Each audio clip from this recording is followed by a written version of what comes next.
Shalom, shalom, le peuple de Dieu, shalom. Soyez les bienvenus dans notre chaîne, lire la Bible ensemble comme nos habitudes, n'est-ce pas? Et je veux aussi vous souhaiter vraiment joyeux Noël. C'est le jour, la date où nous fêtons l'arrivée de notre Seigneur, notre Sauveur. Alors, nous savons que cette journée, c'est la journée où nous sommes en famille, nous fêtons et nous sommes heureux et heureuses de fêter cette nouvelle, l'arrivée de Jésus, tous les ans. En tout cas, pour nous, les chrétiens, c'est très important. Amen, alléluia. Donc, nous connaissons le parcours de l'histoire de notre Jésus-Christ et nous sommes contents de le fêter. Amen, alléluia. Alors, au même moment, nous allons continuer notre, n'est-ce pas, lire la Bible ensemble, comme nos habitudes. Et nous savons que Jésus est venu pour nous sauver, n'est-ce pas, pour empêcher tout ce qui s'est passé avant que ça puisse se reproduire. Jésus est venu pour que nous aimons les uns et les autres. Et le reste, il s'en occupe, comme il l'a toujours fait. Alors, le jour d'aujourd'hui, nous sommes dans la joie, dans la paix, et nous demandons toujours à notre Jésus, notre Père, de nous accompagner. Amen. Alléluia. Alors, la dernière fois, on était à, on s'est arrêté à Lévitique 11, 12. Et aujourd'hui, on va poursuivre, comme nos habitudes, toujours Lévitique 14 à 15. Et c'est long aujourd'hui, ça va jusqu'à 57. Si je ne me trompe pas, 50, Lévitique 14, ça va jusqu'à 57, n'est-ce pas? Et Lévitique 15, non, Lévitique 14, ça va jusqu'à 57. Lévitique 13, excusez-moi, ça va jusqu'à 59. Si je ne me trompe pas, je vais vous le dire. Et ça va être long aujourd'hui, 59. Donc, nous allons prendre 13, 14. C'était la fois passée, c'était 11, 12. Amen. Lévitique, bien sûr. Alors, sans tarder, nous bénissons la parole de Dieu. Nous allons lire. Amen. Alléluia. Nous sommes dans la joie, bien sûr, et on continue toujours d'apprendre toujours la parole de Dieu. Alléluia. Amen. Alors, bénissons la parole de Dieu. Nous allons commencer verset 1 de Lévitique 13. Amen. L'Éternel parla à Moïse et à Aaron et dit, lorsqu'un homme aura sur la peau de son corps une tumeur, une tartre ou une tache blanche qui ressemblera à une plaie de lèpre sur la peau de son corps, on l'amènera au sacrificateur Aaron ou à l'un de ses fils qui sont sacrificateurs. Le sacrificateur examinera la plaie qui est sur la peau du corps. Si le poil de la plaie est devenu blanc et que le plaie paraisse plus profonde que la peau du corps, c'est une plaie de lèpre. Le sacrificateur qui aura fait l'examen déclarera cet homme impur. Notez à verset 3. Maintenant, on passe à verset 4. S'il y a sur la peau du corps une tache blanche qui ne paraisse pas plus profonde que la peau et que le poil ne soit pas devenu blanc, le sacrificateur enfermera pendant 7 jours celui qui a la plaie. Verset 5. Le sacrificateur l'examinera le 7e jour. si la plaie lui paraît ne pas avoir fait de progrès et ne pas s'être étendue sur la peau, le sacrificateur l'enfermera une seconde fois pendant 7 jours. Verset 6. Le sacrificateur l'examinera une seconde fois le 7e jour. Si la plaie est devenue pâle et ne s'est pas étendue sur la peau, le sacrificateur déclarera cet homme pur. C'est une tâtre. Il lavera ses vêtements et il sera pur. Verset 7. Mais si la tâtre s'est étendue, si la dartre, pardon, s'est étendue sur la peau, après qu'il s'est montré au sacrificateur pour être déclaré pur, il se fera examiner une seconde fois par le sacrificateur. Verset 8. Le sacrificateur l'examinera si la dartre s'est étendue sur la peau. Le sacrificateur le déclarera impur. C'est la lèpre. Verset 9.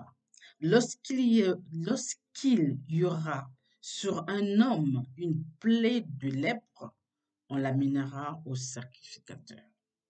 Verset 10, le sacrificateur l'examinera s'il y a sur la peau une tumeur blanche. Si cette tumeur a fait blanchir le poil et qu'il y ait une trace de chair vive dans la tumeur. Verset 11, c'est une lèpre invétérée,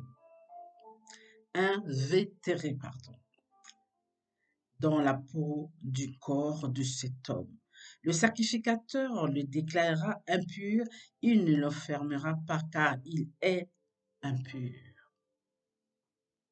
Verset 12. Si la lèpre fait une irruption sur la peau et couvre toute la peau de celui qui a la plaie depuis la tête jusqu'aux pieds, partout où le sacrificateur portera ses regards, le sacrificateur l'examinera, verset 13, et quand il aura vu que la lèpre couvre tout le corps, il déclarera pur celui qui a la plaie comme il est entièrement devenu blanc, il est pur.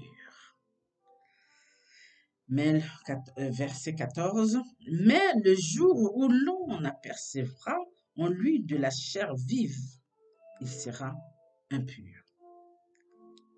Verset 15, quand le sacrificateur aura vu la chair vive, il le déclarera impur. La chair vive est impure. C'est la lèpre. Verset 16. Si la chair vive change et devient blanche, il ira vers les sacrificateurs. Verset 17.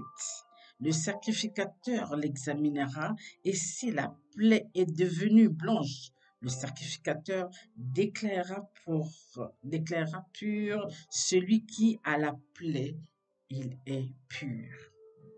Verset 18. Lorsqu'un homme aura eu sur la peau de son corps un ulcère qui a été guéri, verset 19, et qui ne se manifestera à la place où était l'ulcère, une tumeur blanche ou une tache d'un blanc rougeâtre, cet homme se montrera au sacrificateur.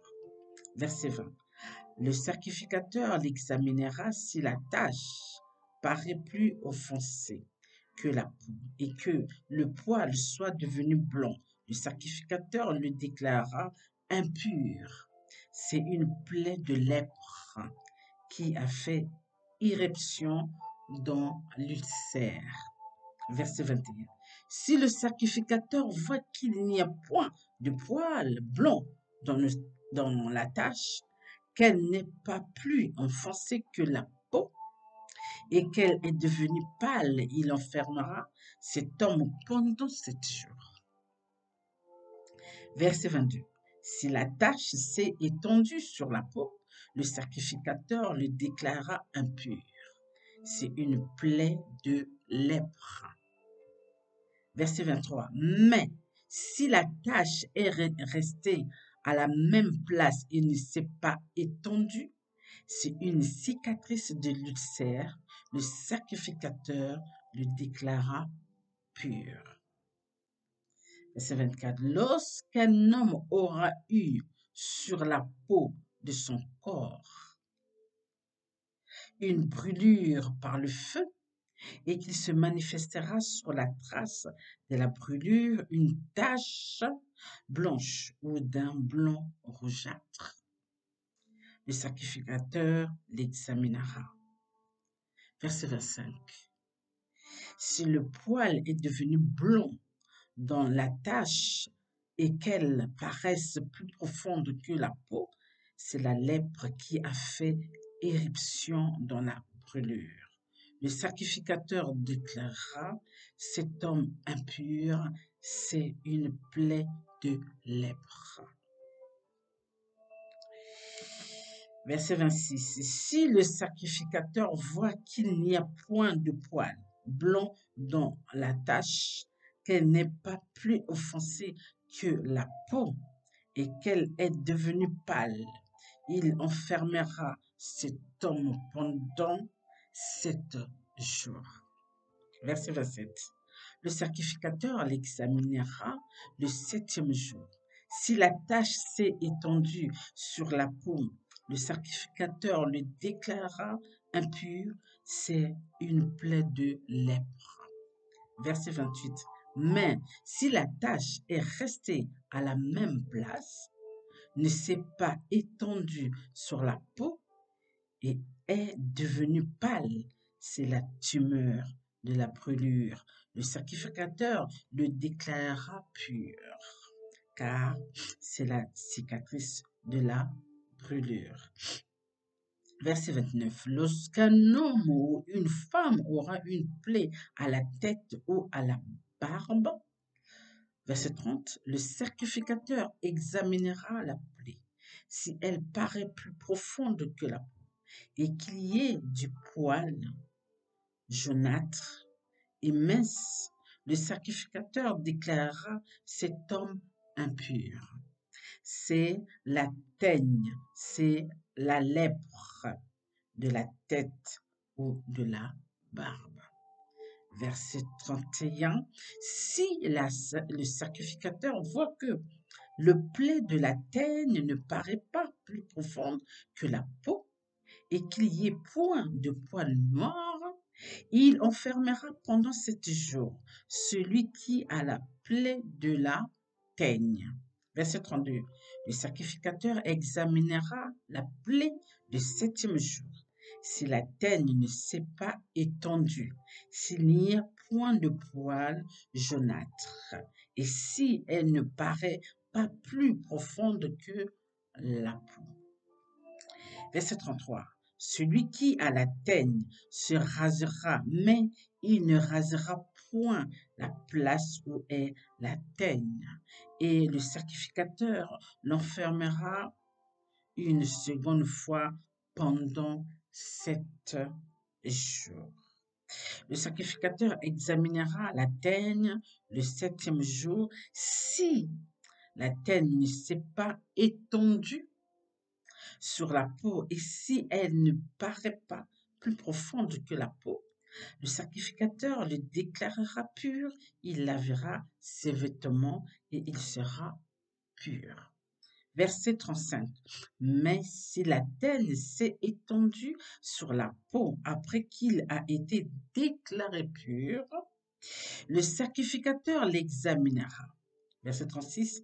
Et si la teigne s'est étendue sur la peau, le sacrificateur n'aura pas à rechercher s'il y a du poil jaunâtre, il est impur. Si la teigne lui paraît ne pas avoir fait de progrès et qu'il y ait cru du poil noir, la teigne est guérie il est pur, et le sacrificateur le déclarera pur. Verset 38. Lorsqu'un homme ou une femme aura sur la peau de son corps des taches blanches, verset 19, le sacrificateur l'examinera s'il y a sur la peau de son corps des taches d'un blanc pâle. Ce ne sont pas des taches qui ont fait éruption. Sur la peau, il est pur. Verset 40. Lorsqu'un homme aura la tête dépouillée de cheveux, c'est un chauve, il est pur. Verset 41. Si à la tête dépouillée de cheveux du côté de la face, c'est un chauve, par devant, il est pur. Verset 42. Mais s'il y a dans la partie chauve de devant ou de derrière une plaie d'un blanc rougeâtre, c'est la lèpre qui a fait éruption dans la partie chauve de dernier ou de devant. Verset 43. Le sacrificateur l'examinera s'il y a une tumeur de plaie d'un blanc rougeâtre dans le parti chauve du dernier ou du devant, semblable à la lèpre, sur la peau du corps. Verset 44. Si un homme lépreux, il est impur, le sacrificateur le déclarera impur, c'est à la tête qu'est sa plaie. Verset 45. Le lépreux atteint de la plaie portera ses vêtements déchirés et aura la tête nue. Il se couvrira la barbe et criera impur, impur. Verset 46. Aussi longtemps qu'il aura la plaie, il sera impur. Il est impur. Il habitera seul. Sa demeure sera hors du camp. Verset 47.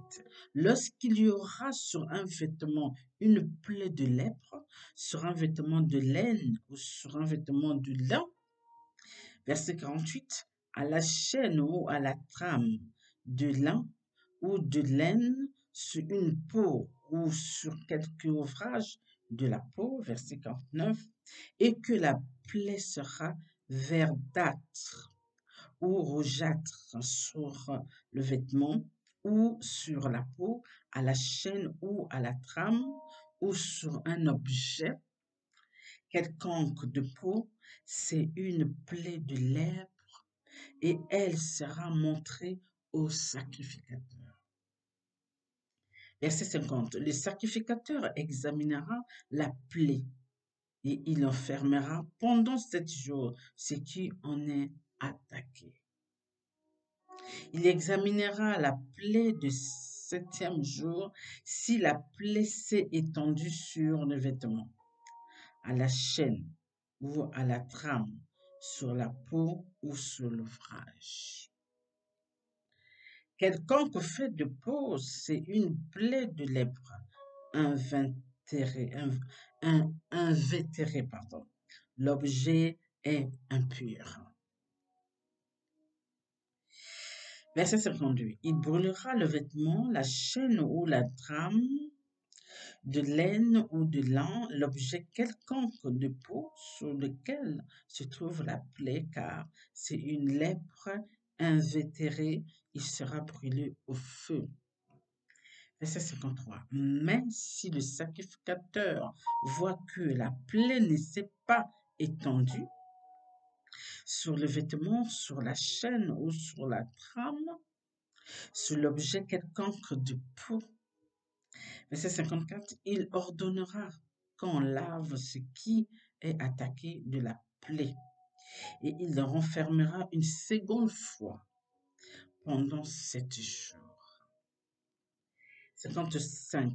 Le sacrificateur examinera la plaie après qu'elle aura été lavée. Si la plaie n'est pas changée d'aspect et ne s'est pas étendue, l'objet est impur. Il sera brûlé au feu. C'est une partie de l'endroit où de l'envers qui a été rangé. Verset 56.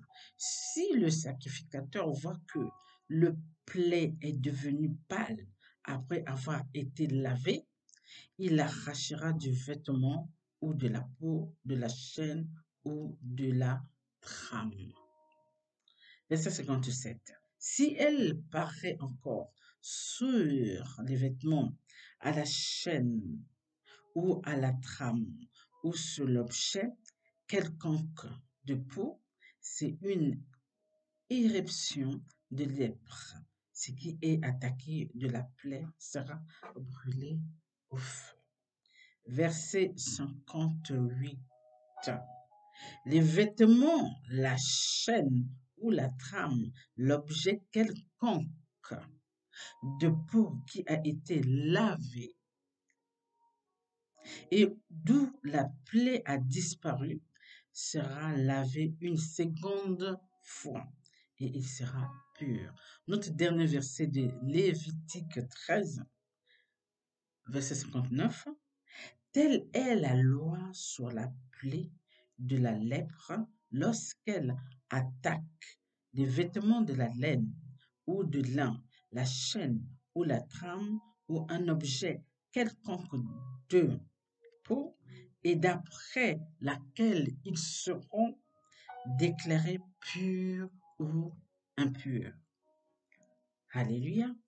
Alors, poursuivons notre verset 4, notre Lévitique 14. Alors, on continue toujours, on poursuit. Donc, notre verset et notre page Lévitique 14. Alors, verset 1. L'Éternel parla à Moïse et dit, voici quelle sera la loi sur le lépreux pour le jour de sa purification. On l'amènera devant le sacrificateur. Verset 3. Le sacrificateur sortira du camp et il examinera le lépreux. Si le lépreux est guéri de la plaie de la lèpre. Verset 4. Le sacrificateur ordonnera que l'on prenne pour celui qui doit être purifié 2 oiseaux vivants et purs, du bois de cèdre, du cramoisi et de l'hysope. Verset 5. Le sacrificateur ordonnera qu'on égorge l'un des oiseaux sur un vase de terre sur l'eau vive. Verset 6. Il prendra l'oiseau vivant, le bois de cèdre, le cramoisi et l'hysope, et il les trempera avec l'oiseau vivant dans le sang de l'oiseau égorgé sur l'eau vivant. Verset 7. Il en fera 7 fois l'aspersion sur celui qui doit être purifié de la lèpre, puis il le déclarera pur. Et il lâchera dans le champ l'oiseau vivant. Verset 8. Celui qui se purifie lavera ses vêtements, rasera tout son poil et se baignera dans l'eau et il sera pur. Ensuite, il pourra entrer dans le camp, mais il restera 7 jours hors de sa tente.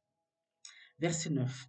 Le 7e jour, il rasera tout son poil, sa tête, sa barbe, ses sourcils, il rasera tout son poil. Il lavera ses vêtements et baignera son corps dans l'eau et il sera pur. Verset 10.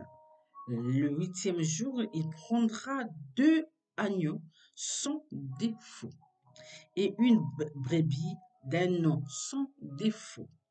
3/10 d'un épha de fleur de farine en offrande pétrie à l'huile et un lot d'huile. Verset 11. Le sacrificateur qui fait la purification présentera l'homme qui se purifie et toutes ces choses devant l'Éternel à l'entrée de la tente d'assignation.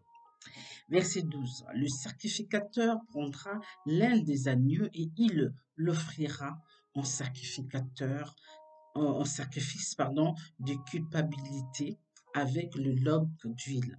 Il les agitera de côté et d'autre devant l'Éternel. Verset 13. Il égorgera l'agneau dans le lieu où l'on égorge les victimes expiatoires et les holocaustes dans le lieu saint, car dans le sacrifice de culpabilité, comme dans le sacrifice d'expiation, la victime est pour le sacrificateur, c'est une chose très sainte. Verset 14. Le sacrificateur prendra du sang de la victime de culpabilité. Il en mettra sur la lobe de l'oreille droite de celui qui se purifie, sur le pouce de sa main droite et sur le gros orteil de son pied droit. Verset 15. Le sacrificateur prendra du log d'huile et il en versera dans le creux de sa main gauche. Verset 16. Le sacrificateur trempera le doigt de sa main droite dans l'huile qui est dans le creux de sa main gauche. Et il fera avec le doigt 7 fois l'aspersion de l'huile devant l'Éternel. Verset 17. Le sacrificateur mettra de l'huile qui lui reste dans la main sur le lobe de l'oreille droite de celui qui se purifie, sur le pouce de sa main droite et sur le gros orteil de son pied droit, par-dessus le sang de la victime de culpabilité. Verset 18. Le sacrificateur mettra ce qui lui reste d'huile dans la main sur la tête de celui qui se purifie. Et le sacrificateur fera pour lui l'expiation devant l'Éternel. Puis le sacrificateur offrira le sacrifice d'expiation et il fera l'expiation pour celui qui se purifie de sa souillure. Amen. Verset 20. Ensuite, il égorgera l'holocauste. Le sacrificateur offrira sur l'autel l'holocauste et l'offrande, et il fera pour cet homme l'expiation, et il sera pur. Verset 21.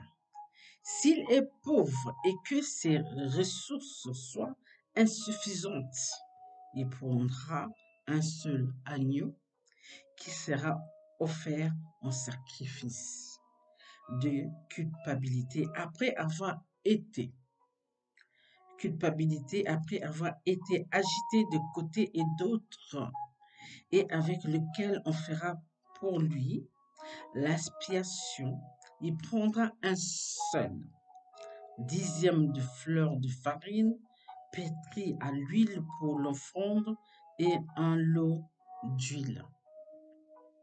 Verset 22. Il prendra aussi 2 tourterelles ou 2 jeunes pigeons selon ses ressources. L'un pour le sacrifice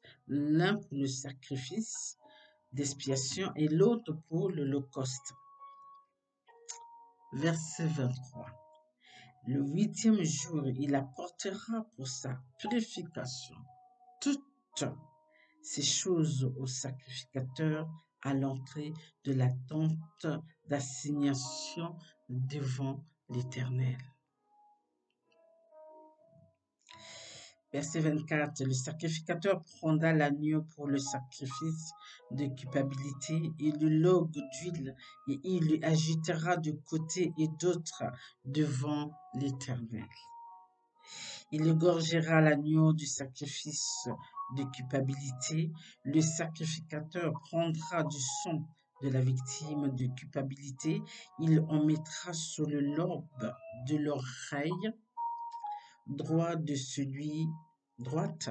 celui qui se purifie, sur le pouce de sa main droite et sur le gros orteil de son pied droit. Verset 26. Le sacrificateur versera de l'huile dans le creux de sa main gauche.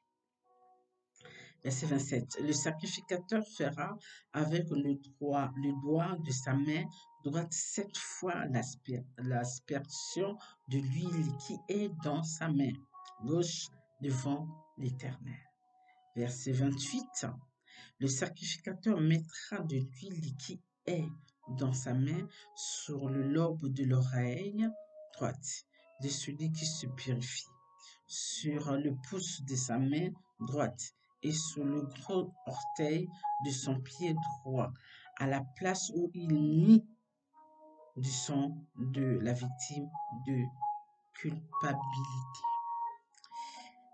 Verset 29. Le sacrificateur mettra ce qui lui reste d'huile dans sa main, sur la tête de celui qui se purifie, afin de faire pour lui l'expiation devant l'Éternel. Verset 30. Puis il offrira l'une des tourterelles ou l'un des jeunes pigeons qu'il a pu se procurer. Verset 31. L'un en sacrifice d'expiation, l'autre en holocauste avec l'offrande, et le sacrificateur fera pour lui qui se purifie l'expiation devant l'Éternel. Verset 32. Telle est la loi pour la purification de celui qui a eu une plaie de lèpre et dont les ressources sont insuffisantes. Verset 33. L'Éternel parla à Moïse et à Aaron et dit, verset 34, lorsque vous serez entrés dans le pays de Canaan, dont je vous donne la possession, si je mets une plaie de lèpre sur une maison du pays que vous possédez, verset 35, celui à qui appartiendra la maison ira le déclarer au sacrificateur et dira, j'aperçois comme une plaie dans ma maison. Verset 36. Le sacrificateur, avant d'y entrer pour examiner la plaie, ordonnera qu'on vide la maison afin que tout ce qui y est ne devienne pas impur. Après cela, le sacrificateur entrera pour examiner la maison. Verset 37. Le sacrificateur examinera la plaie s'il voit qu'elle offre sur les murs de la maison des cavités verdâtres ou rougeâtres paraissant plus enfoncées que le mur. Il sortira de la maison et quand il sera à la porte, il fera fermer la maison pour 7 jours. Verset 39, le sacrificateur y retournera le 7e jour. S'il voit que la plaie s'est étendue sur les murs de la maison, verset 40, il ordonnera qu'on ôte des pierres attaquées de la plaie, et qu'on les jette hors de la ville dans un lieu impur. Verset 41. Il fera racler tout l'intérieur de la maison et l'on jettera hors de la ville dans un lieu impur la poussière qu'on aura raclée. Verset 42. On prendra d'autres pierres qu'on le mettra à la place de première et l'on prendra d'autres mortiers pour recrépier la maison. Verset 43. Si la plaie revient et fait éruption, dans la maison après qu'on a ôté les pierres, raclé et récrépié la maison. Verset 44, le sacrificateur y retournera s'il voit que la plaie s'est étendue dans la maison. C'est une lèpre invétérée. Dans la maison, elle est impure. Verset 45. On abattra la maison, les pierres, le bois et tout le mortier de la maison. Et l'on portera ces choses hors de la ville dans un lieu impur.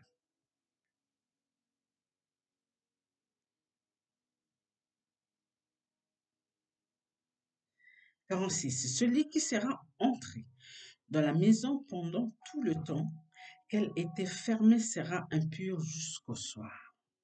47. Celui qui aura couché dans la maison lavera ses vêtements. Celui qui aura mangé dans la maison lavera aussi ses vêtements.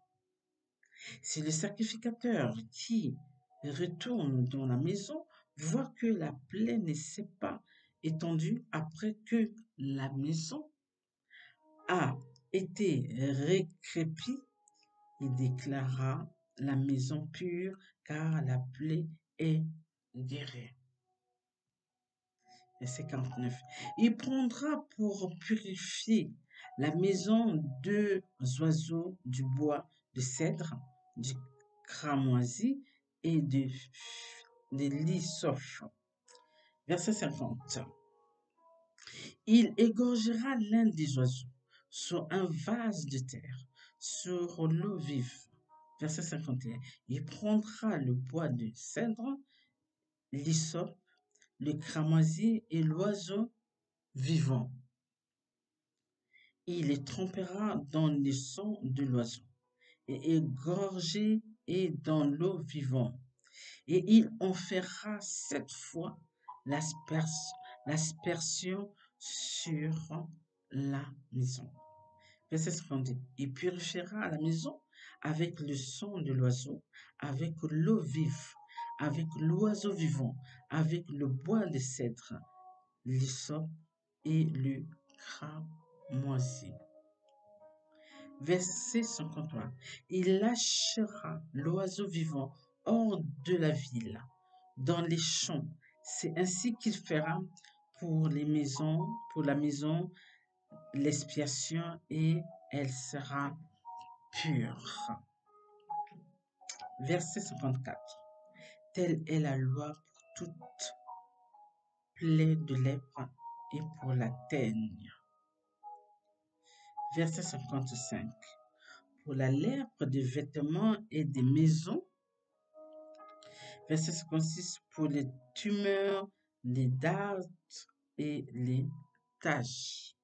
Notre dernier verset 57. Elle enseigne quand une chose est impure et quand elle est pure. Telle est la loi sur la lèpre. Bénissons la parole de Dieu. Alléluia. Amen. Donc, on a bien compris que le Père a toujours su comment montrer à ses enfants ce qu'il faut faire quand ses enfants sont malades et il montre afin que ses enfants soient purifiés et guéris. N'est-ce pas? Et ça, c'est notre Dieu. Il est toujours au petit soin de ses enfants. Amen. Alors, peu importe ce que nous avons, nous savons que Dieu est toujours là pour prendre soin de nous. D'où la venue de Jésus-Christ pour venir nous sauver de toutes ces choses. Alléluia. Amen. Sur ce, nous arrêtons là. Je vous souhaite encore vraiment bonne fête de Noël. Soyez dans la joie, dans la paix. Amen. À sabbat prochain. Joyeux Noël. Bye.